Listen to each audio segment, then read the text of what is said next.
All right. We are live. Got it. So, what's up, everybody? Welcome back to the Night Hunting Podcast, a podcast all about, actually, a podcast for night hunters and all about night hunting. It's basically my goal to run this every Tuesday night at 9 p.m. Although had some technical difficulties the last couple of weeks, but we're back and running it again. And in this episode 11, we're going to be talking about the coyote hunting and after the harvest and what we do with the dogs after we harvest them. So let's go ahead and get into this. So I'm in North Central Florida, Tony Abreu. Um, I'm on the 11th episode here, so I'm still trying to figure all this podcast stuff out.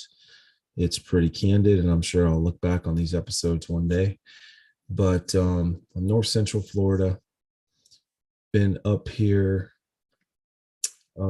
in this area, been doing, messing around with coyotes for like the past probably 7 years, maybe 8 at the most. And, we're in Florida. So it's a lot different down here. Up north, I see guys that, they only hunt dogs during the wintertime. And during the wintertime up north, them dogs have pretty coats. Well, here in Florida, it doesn't even really get that cold here. So the odds of us even downing a dog with a pretty coat, maybe 1 in 10. In the general, range of dogs that in the areas that we're hunting, I'm going to say 7 out of 10 of them have mange. It's pretty bad. And I've actually seen, just like 2 months ago, actually, no, I've seen 2 in the last 2 months. A dude in one of the places where we hunt, there's actually a hunting club next door to it. And my buddy had a dog on camera that had 0 hair. And we hunted a place next to it, which was kind of like a goat farm. And there were like the dude that lived there actually shot that coyote at like 240 yards with some crazy gun. Anyways, the point is that dog had 0 hair on it. And that's just one of like another one that my buddy shot last week. We went out Thursday night, and then he went back out on Friday or Saturday night just by himself and was calling in a spot that we don't normally call. And this dog came from 200 or 300 yards away. And the fact that it did not have hair made it look like a deer in the thermal. And he really didn't pay it no mind. But whenever it got closer to the call, he noticed that it was a coyote. And he shot that coyote, and it had literally no hair on it. So, and in that area where he's at, there's, the one area there that we have access to is like over 1,000 acres. And then there's another kind of like cow lease that's behind that's 1,500 acres. And not to mention there's thousands of acres just around that of woods, planted pines, open cow pastures. There's even a big, huge mine back there, or an old mine that's not being used anymore. But anyways, the point is that there's a lot of dogs that just have mange there. Give you another example. Last year, we were across the county line, which is basically the county line runs right through the middle of this property. And we were on the other side, and his son lives back in the back side of there. And my wife's uncle kind of has property that butts up to that. So we kind of go back and forth across. And we were there one week, and two dogs came from our left really hot, and I just got them on film. I didn't really have a shot, but they were pretty close, and he shot and missed. And the second dog, when the shot came, he jumped and he had a huge, like, ball looking thing on his tail. And I just didn't really know what it was. And then we went back there the next week and called again, and that same dog came back again. And I ended up shooting him at, I don't even know how far, but I ended up putting him down. And he had a huge ball on his tail from where the mange had just gotten infected and was just growing this ball like a cyst or a cancerous cell. So, you know, a lot of the dogs in our area have mange. So then also, um, as far as this goes, like, what do we actually do with them? Well, most of the ones that we're shooting are, in farm fields, and we are, or in cow fields, and we're protecting the cows, and we just shoot them and leave them. I know that might be controversial, but here in Florida, they're not even native here, and they're a nuisance. You don't even need a license to hunt coyotes here. So I'm pretty sure. So you definitely want to check your local laws on that. But the point is that, we don't really do much with them now. Bonus, there are definitely some, I've never seen a tricolor dog. And I have definitely we killed two black dogs in a span of 2 weeks, one in the mangy area, one in another area. And the one in the other area, we actually had him in a freezer, in an old farmer's freezer, and the freezer went down, and we ended up losing that dog. We were going to get the pelt done or whatever, but I sound like a baby when I talk about this, because I know there's guys up north that, this is what they live for. They go out and shoot all their dogs. They put them, I don't know how they do it, because I've never, maybe I need to interview one time and just talk about this. And this is definitely some good content, but I've watched videos online of how they actually skin the dogs and pull the hide off. But for me, I just don't have the means to do that. And like I said, there, maybe 1 out of 10 dogs maybe has a good enough coat to even do that here, because it's so hot. So, but up there, that's what they do, and they live for that. And, I did call a taxidermist that I know a couple of weeks ago and asked him, hey, if I got a black dog, could I bring it to you to tan the hide for me? And he said, no, I don't really do that. And he gave me a number to somebody in Georgia, and I'm in North Central Florida. So, again, that's another deal. And then beyond that, if I did get a good one, I'd have to find a freezer to put them in. I just don't have the freezer space. So, but like I said, some of these guys up north, they have hundreds or maybe even 50, 100 pelts. I don't even know how many they get a year. I don't even know what they get for them. I know that I read some of the Facebook posts and feel like, there's just the money's gone down for what they normally get for them. But I know there are a couple of guys that online, I seen a post just yesterday that was selling tanned hides, and they were really good looking, really good furry hides for like 140, 150 bucks, which is pretty cool. But I know that I don't have the time, or I just can't do that. I don't have the time to do it, nor the means. So we just basically shoot them and let them lay. Now, I am definitely hunting places that they've seen black dogs, and when I do get another black dog, I'm going to take the time and do it. But other than that, I don't really care. We're doing the farmers, the cows, a favor. We're shooting dogs in, on hunting leases that are eating the baby deer. And right now you can bet that they just come off a breeding season. So you can bet that pups are being had right now. And those female coyotes are definitely going and eating, getting and gathering whatever they can and bringing it back to the den to feed them pups. So, that's what we do with them. So I don't really have a lot to talk about this, but I know that it's controversial. I know in Florida, it's not that big of a deal because we, I mean, I don't. Now I know there's a guy a couple counties over.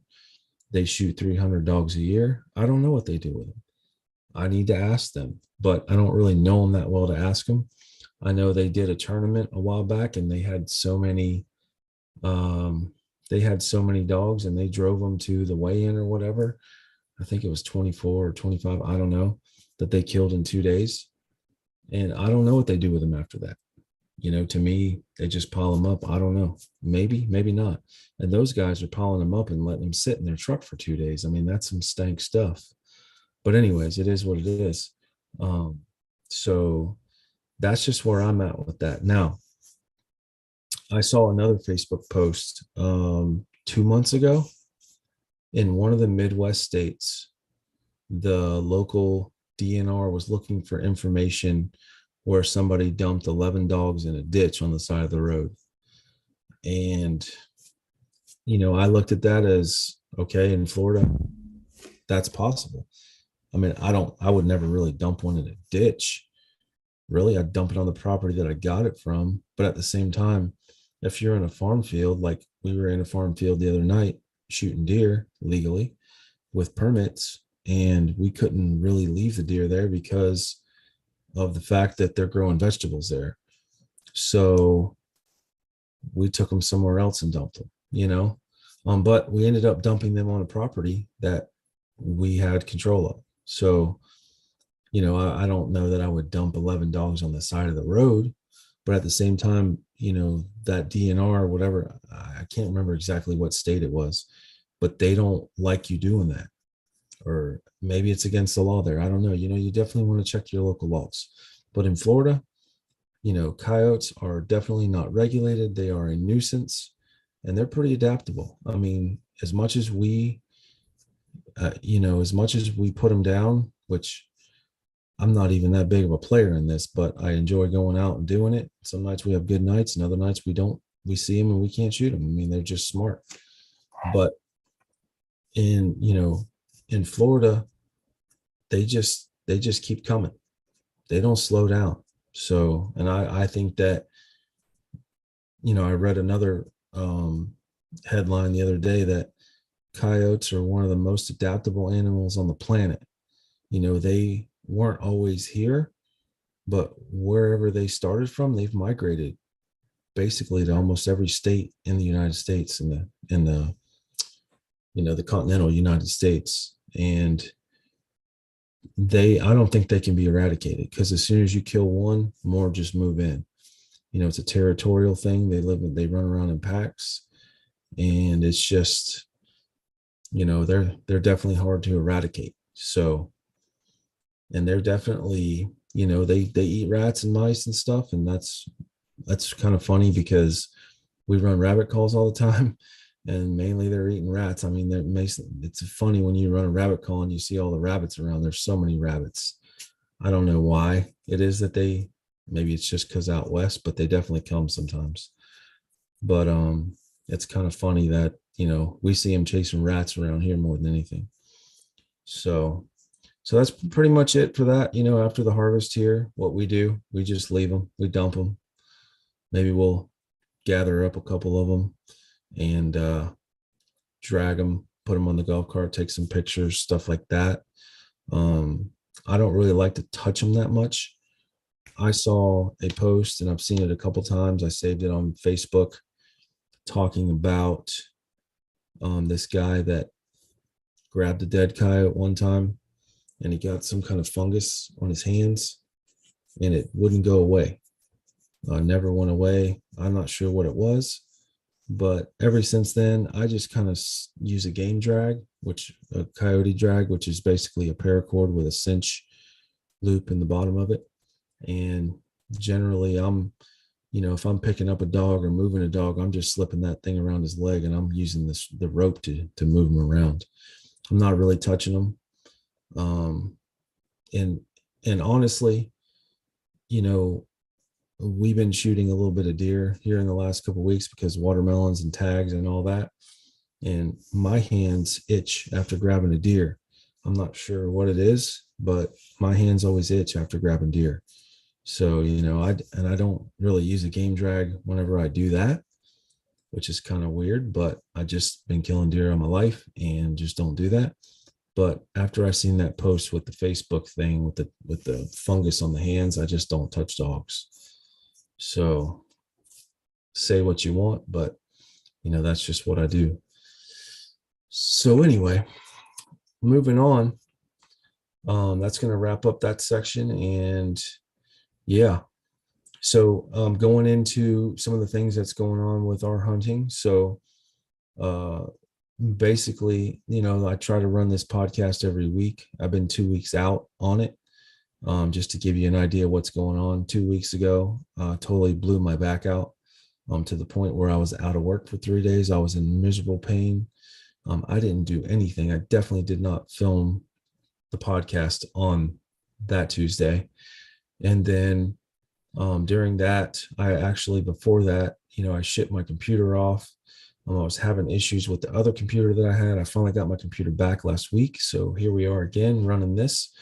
But in the process of that, I think I talked about it, but I've basically been out to 2 different farm fields with 2 different permits and 4 different deer tags and ended up with 4 different deer. Last weekend, I got invited out to one, and this is a field where it's a 140-acre field. It's basically has houses around some of it, but then the backside butts up to a lease and like a planted pines deer lease, whatever.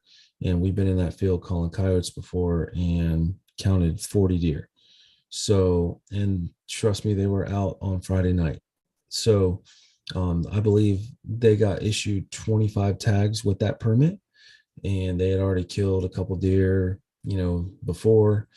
And then we went out there on Friday night and we ended up getting 2.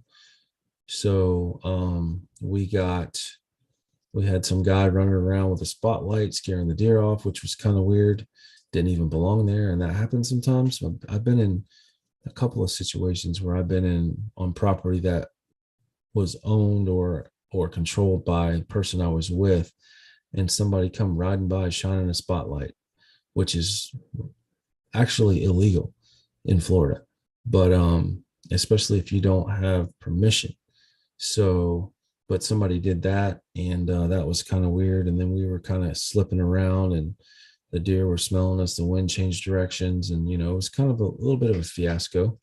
But at the same time, we ended up leaving with 2 deer there, so that's cool. And got meat in the cooler, and ready to do some more, grind some more burger this weekend. So, as far as the scopes go, I'm still running the 640 35 millimeter Rattler, and the adder that I had, my buddy had to have it, so I sold it to him. So now I'm back down to 1, although I did just get my monocular back, which was doing some funny things with the screen, and glad to have that back. It's a 640 Fusion monocular, and so that's basically all I got right now. So yeah, it's pretty boring right now, actually. Tomorrow I'm going to meet with a customer and give him a scope that he's buying, and I'm taking another scope from him, a night vision scope, and I'll have that back in the thing, and then that's pretty much it. You can't be here right now. I'm on a live thing. This is not good. So anyways, yeah, so that's basically what happens, and that's pretty much what's going on with that. So I'm not really sure as far as you know as far as what's going on this weekend. I know last weekend it rained a lot, so we weren't able to get out as much as we wanted to. the rain has been really crazy here the last couple of weeks, but it's starting to lighten up this week. And, it's kind of funny because I watch a lot of the Facebook groups and forums and whatever, and I see people talking about, hey, it's almost summertime. I'm quitting hunting until wintertime. Let the pups grow up. Gotta save, have something to shoot at. I don't see that here. Like I don't see that here. I don't do that. Like I feel like, you know, we just keep on plugging away, and we shoot a lot of dogs in the summertime, and then it comes back in the wintertime, and it goes in spurts. It's really weird. So, but again, I'm not saving the pelts either, and I mean, I guess maybe in North Florida that people would do that possibly, but I don't here. They're just scraggly. The pelts are, the fur is real scraggly. So that's pretty much it for that. Just a couple of things. This podcast is brought to you by Perceptive Gear, Perceptive Outdoor Gear, actually, but the website is perceptivegear.com. We sell AGM products. We sell bearing optics. We sell a little, we don't really have Pulsar, although I can get Pulsar. And I'm still waiting. The actual night vision, the Neath just came out from AGM. So I haven't got my hands on one of those yet, but here soon. And then I'm still waiting on that Hogster Charge to come out, which is going to be really cool. There's one guy that's got some footage out that looks really, really good for being such a compact scope. I'm really excited about getting that. I got 2 on order, and I'd like to, I like to keep one thermal, one night vision, and a monocular if I can swing it, just to show people. And yeah, that's pretty much it for what's going on. So we're going to go ahead and wrap this episode up. So again, perceptivegear.com. We appreciate, any business that we get. We're a small guy. We've been running for a little over 2 years now. And, I'm just a night hunter pushing night hunting products. So, anything I can do better on this podcast, let me know. I know we're on the 11th episode. I'm still working on, figuring out this whole thing and figuring out the platform as far as like possibly getting some interviews going. And that's basically the next step, is getting some interviews going. So if there's maybe a topic that you want or a question that you want to ask, I see you, Larry. Thanks for showing up. If there's any questions you want to ask or any topics you want me to cover, right now I'm kind of working through these episodes. I'm kind of working through a table of contents of a small book that I'm writing, which, isn't much, but it's something new for me. And I kind of got this all laid out. If you really pay attention from episode 1 to whatever it ends on, it's kind of going through a little bit of a journey on, the way that I laid out the table of contents. So that's kind of a nugget, but it's kind of fun at the same time. And basically, I just run this off the cuff. Like I'm just talking about stuff that, is happening, but also as far as the content goes in the beginning, it's, coming, straight from my head, and just stuff that scenarios and little stories and stuff that's happened, or, that goes with the little chapter in the table of contents. So anyways, thanks for watching. If you like this live, please drop a thumbs up, smash that like button. If you haven't subscribed yet, we appreciate the subscribers. And it's cool to see that people are going to start finding this thing, like it's starting to get a little more views. I wasn't sure if doing it live was going to get views, but eventually I'm going to make this a little more interactive and put some videos in there as well, because it's all about night hunting and building the night hunting. I guess, that it's a little bit of a night hunting dream thing that I'm working on here. It's just about building that and projecting the vision that I want to create for this whole thing. So it's definitely got a vision behind it. The more I go through this and talk about it, the more it's going to open itself up, and hopefully we can maybe one day meet and maybe even go on a night hunt together. So thanks for watching. We'll see you on the next episode.